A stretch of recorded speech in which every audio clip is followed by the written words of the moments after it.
क्या शोर से, ज़ोर की आवाज़ से माइग्रेन बढ़ता है?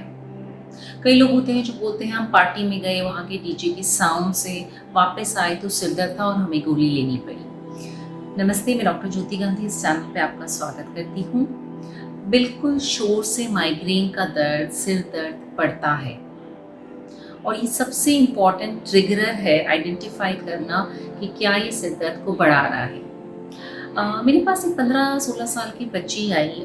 कोविड का टाइम था, उसको 2-3 महीने से बहुत सिर में दर्द हो रहा था, पेन किलर्स भी बिल्कुल काम नहीं कर रहे थे। तो मैंने थोड़ा बहुत हिस्ट्री लिया, लगा कि ये माइग्रेन है, कुछ मेडिसिन दे के उसको भेज दिया। 15 दिन बाद वो बच्ची फिर से आई अपनी मदर के साथ, कोई इम्प्रूवमेंट नहीं था। तो I just happen to ask, COVID का टाइम था, बच्चे ऑनलाइन क्लासेस कर रहे थे, कि डज शी यूज़ हेडफोन्स जब वो क्लास अटेंड करती है 5-5, 6-6 घंटा। तो उसकी मदर ने बोला बिल्कुल ये तो हेडफोन्स यूज़ करती है और ये वैसे भी she is fond of loud music, ये वर्कआउट करती है, म्यूज़िक चल रहा होता है and she has this headphone on. तो मैंने बोला मेडिसिन सेम रहेगा, आपको ये बंद करना है। और वो बच्ची बहुत जल्दी मेडिसिन के साथ इम्प्रूव हो गई, हेडेक्स बहुत कम हो गए, जो किसी भी मेडिसिन से इफेक्ट नहीं हो रहा था।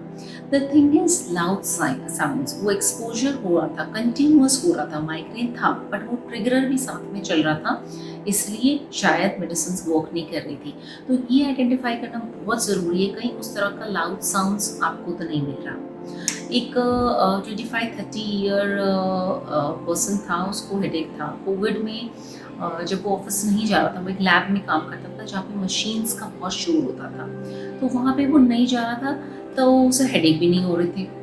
इससे उसको ये समझ में आया कि हाँ मैं यहाँ जाता हूँ, वो शायद शोर से मुझे हेडेक्स होते हैं, घर पे मुझे नहीं हो रहे। बट जैसे ही फिर से ऑफिस स्टार्ट हुए, लैब स्टार्ट हुई, उसको जाना पड़ा, फिर से वो हेडेक्स आ गए। तो वो मेरे पास अब ट्रीटमेंट के लिए आया कि because you couldn't change the profession, like job change कर सकते हो, प्रोफेशन थोड़ी चेंज कर सकते हो। अगर आपका प्रोफेशन है जहाँ पे आसपास इंडस्ट्रीज ऐसी हैं जहाँ शोर बहुत है, एक केमिस्ट था, वो कह रहा मेन रोड पे शॉप है और बहुत ट्रैफिक जाता है, तो मैं तो उसको नहीं छोड़ सकता और मेरा हेडेक हो जाता है हर रोज़। तो इस तरह की एग्जाम्पल्स हमें मिलते हैं जहाँ पर कॉन्स्टेंट एक्सपोजर हो रहा है लाउड साउंड्स को, तो माइग्रेन बढ़ जाता है। तो इस केस में आपको ट्रीटमेंट की ज़रूरत है, आप उसे इग्नोर मत कीजिए। एक यंग लेडी थी, बड़ा इंटरेस्टिंग वो केस था, माइग्रेन की पेशेंट थी, वो बहुत तेज़ सिर दर्द था। तो जब मेरी उनसे बात हो रही थी, उन्होंने कहा मुझे शोर से बहुत जल्दी ही अटैक हो जाता है, तो मैं वो ईयर प्लग करके रखती हूँ अपने, तो ताकि शोर ना जाए और मुझे हेडेक ना हो। तो मैंने उनसे पूछा कि आप इस तरह की जगह में काम कर रही हैं जहाँ पर बहुत शोर होता है? उन्होंने कहा नहीं, मैं तो घर पे ही रहती हूँ। या तो घर पे आपके बहुत लोग होंगे। तो उन्होंने बोला नहीं, कोई लोग नहीं है, सिर्फ मैं और मेरा बेटा। तो मुझे बड़ी हैरानी हुई, मैंने कहा फिर किस तरह का शोर मतलब होता है? तो शी सेड मतलब मेरे बच्चे की जो वॉइस है दैट्स वेरी श्रिल, कई लोगों की बहुत पेनिट्रेटिंग वॉइस होती है, तो उसके बात करने से भी मुझे ऐसे लगता है जैसे मेरे दिमाग में झटके लग रहे हो। ये माइग्रेन पेशेंट के ने खुद कहा है। इतनी सिवियरिटी होने के बाद भी कई लोग उसको ट्रीट नहीं करवाते, बस जब दर्द हुआ पेन किलर खा लिया, फिर नेक्स्ट टाइम पूरा टाइम उस फियर में आप रहते हो कि अब ये अटैक होगा मुझे।